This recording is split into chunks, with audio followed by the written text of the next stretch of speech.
ऐसे ही जो भगवत भक्त है उसको मेड़ रूप से नियम बनाने चाहिए। गुरुदेव की कृपा प्रसाद से नियम के अनुसार भक्ति करनी चाहिए। मन माने नहीं, अभी मनाया तो इतने माला कर लिया, 2 दिन मन नहीं हुआ नहीं, फिर ये भक्ति रस भक्ति जल टिकेगा नहीं। आसपास परिपक्व मेड़ चाहिए। उस भक्ति जल को सुरक्षित रखने के लिए किनारा मजबूत चाहिए, नहीं तो फिर वो प्रवाह में बह जाएगा। जहां लहरें आएंगी, वायु का धक्का लगेगा, बह जाएगा। यदि आपका नियम दृढ़ नहीं है, गुरुदेव के द्वारा दी हुई परिपक्व उपासना पद्धति दृढ़ता पूर्वक नहीं कर रहे, तो यह माया की वायु आएगी और ऐसी कोई ना कोई तरंग आएगी जो आपके मन को भक्ति रहित करने वाले आचरणों में फंसा देगी। बहुत ये ध्यान देने योग्य विषय है। गुरुदेव की कृपा से भक्ति रंग हृदय में जागृत हो रहा, तो आसपास मेड़ मजबूत होनी चाहिए। सरोवर की मेड़ मजबूत है तो जल सुरक्षित है। मेड़ है नियमावली, दृढ़ नियम। जो नियम लिया है उसे ठीक से निर्वाह करना। अब आप देखो, पूज्य श्री राधा बाबा के जीवन चरित्र में आया कि सत्संग समीप होता था। रोज नियम से सत्संग सुनाने के लिए उनको कांधे पे ले जाते थे, क्योंकि पैरों में गठिया रोग हो गया था, चल नहीं पा रहे थे राधा बाबा। एक दिन जो ले जा रहे थे उन्होंने उदासीनता दिखाई। बाबा ने कहा बस मुझे वहां तक पहुंचा दो। वो इतने सेवा में थक जाते थे और हरि की ऐसी लीला, तो उन्होंने कहा कि बाबा आपको जाना हो तो जाओ, हमारी इच्छा नहीं है कि सत्संग में ले जाए। देखो नियम निष्ठा, यद्यपि एकदम निष्काम महापुरुष है, पर उन्होंने प्रभु से प्रार्थना की कि प्रभु मेरा नियम है रोज सत्संग में जाना, बस इतना मुझे बल दे दो कि मैं सत्संग तक पहुंच जाऊं। एक बांस पड़ा था, उठाया, कड़िलते हुए सत्संग में गए। जब उनका पैर फिसला, एक बार साधना में थे, हाथ टूट गया, तो बाबा ने साधना नहीं छोड़ी। इस तरह का महापुरुषों के जीवन में देखा गया, ऐसी दृढ़ता नियम की, तो फिर उनका हृदय भक्ति रस से बढ़ता रहता है, सुरक्षित रहता है। ये अपने लोगों में जो कचाई है इसे छोड़ देना चाहिए। नियम निष्ठ होना चाहिए, एक दिनचर्या होनी चाहिए। ऐसी नहीं जब जैसा मनाया, ये साधना के लिए ठीक नहीं है। आज मनाया 20 माला कर लिया, नहीं मनाया तो 2 दिन बिल्कुल नहीं किया, आज मनाया तो पूरी चतुरासी जी पढ़ ली, 4 दिन नहीं, एक भी नहीं, ऐसा न किया जाए। एक नियमावली बनाई जाए, उसी दृढ़ नियमावली में भक्ति सुरक्षित रहती है। दृढ़ नियम होना आवश्यक है। मन क्रम वचन भजन दृढ़ नियमा, ये बेला भजन सुपक्व का स्वरूप है कि आपकी नियमावली से आपकी भक्ति सुरक्षित रहेगी। ऐसा हृदय में दृढ़ विचार करें। जीव गोस्वामी जी नियम का पूर्ण रूप से पालन करते थे। जैसे जल में धूल मिट्टी कीचड़ आदि के संयोग से वो जल गंदा दिखाई देने लगता है, दूषित हो जाता है, प्यास वाला नजदीक जाता है पर उसे पीने के लिए वो निर्मल जल नहीं मिलता क्योंकि दूषित हो गया है, किनारे में फिसलन भी हो जाती है। ऐसे ही यदि आप नियमावली से पक्के नहीं हैं, आप सावधान नहीं, तो आपकी भक्ति रूपी जल दूषित हो जाएगा, आपके किनारे काई जमा हो जाएगी, फिसल जाएंगे आप। कोई पीने आएगा आपको भक्त जानकर भक्ति का रस, उसको स्वाद नहीं मिल पाएगा, वो पी नहीं पाएगा, क्योंकि आपकी भक्ति दूषित हो गई है। आपकी भक्ति में रजोगुण आ जाएगा, आपके हृदय में मान प्रतिष्ठा जागृत हो जाएगी, आपके हृदय में वासना जागृत हो जाएंगी, आप दंभ करने लगेंगे, आप पाखंड करने लगेंगे, आपका भक्ति जल गंदा हो गया। इसलिए सावधान, नियमावली, दृढ़ नियमावली, इससे आपका जल सुरक्षित रहेगा। आपके हृदय में जो भक्ति रस है वो पवित्र और सुरक्षित रहेगा।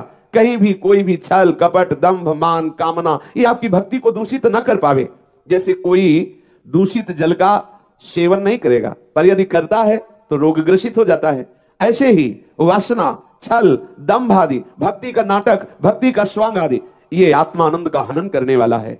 यदि कोई ऐसा सेवन करे तो फिर वो आत्मानंद का अनुभव अर्थात भगवदानंद का अनुभव नहीं कर सकता। इसलिए सावधान, अपनी भक्ति को पवित्र रखो, जिससे दूसरों को भी, जैसे जलाशय सुंदर है, निर्मल जल है, सुव्यवस्थित है, वो जाकर के जल को ग्रहण करके अपनी प्यास बुझा सकता है। यदि आपकी भक्ति निर्मल है, आपका भक्ति का नियम दृढ़ है, तो जो भी आपसे जुड़ेगा, जो भी आएगा वो भक्त हो जाएगा।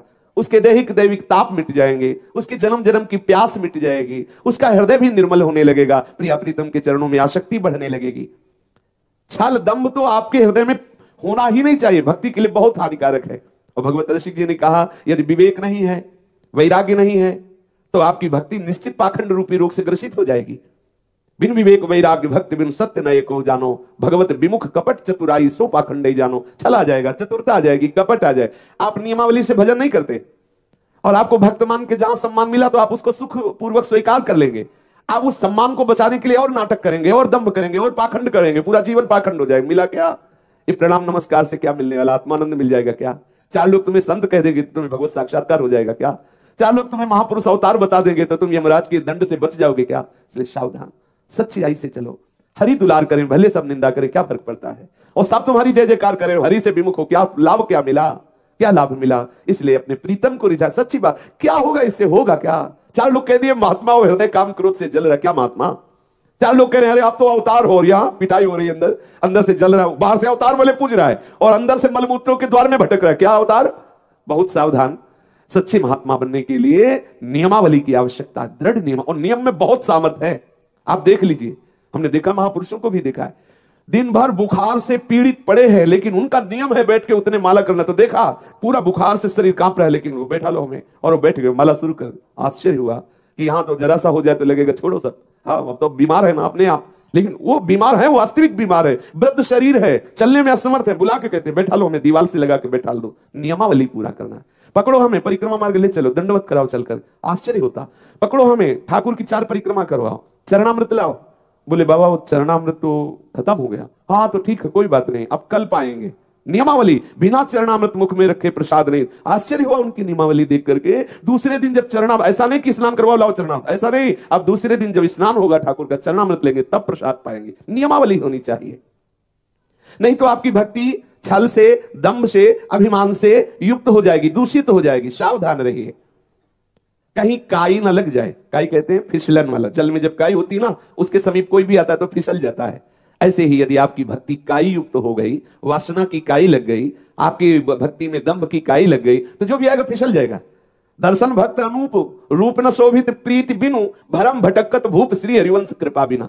बोले दर्शन तो बहुत दूर से ऐसा लगता है बहुत बड़े भक्त हैं, लेकिन हृदय में ठाकुर से अपनापन नहीं, ठाकुर से प्रीति नहीं, नियम से भजन नहीं, शुद्ध सिद्धांत हृदय में धारण नहीं किए, तो बोले क्या? बोले भरम भटकत भूप, बोले बड़े बड़े भ्रमित हो जाते हैं। क्या हुआ? दिखाई दे रहा था जल, गए पीने के लिए, लेकिन काई इतनी थी कि फिसल गए, जल तो मिला नहीं, हाथ पैर और टूट गए। इसलिए सावधान, आपके द्वारा कहीं ऐसा ना हो समाज का हित हो जाए, अमंगल हो जाए। आपको भक्त मानते हैं जन, आपको वैष्णव मानते हैं, आपको भगवान का पार्षद मान करके अपने जीवन को समर्पित करते हैं, आपकी आज्ञा में रहना चाहते हैं। आप सावधान हो जाइए, कहीं आप अपने को बड़ा समझकर, कहीं आप अपने को भगवान समझकर, कहीं आप अपने को महान समझकर ये छल दंभ पाखंड न कर बैठे, जिससे आए हुए की हानि हो जाएगी और उसकी श्रद्धा की हानि, उसके भजन की हानि करने के कारण तुम्हारी दुर्गति हो जाएगी।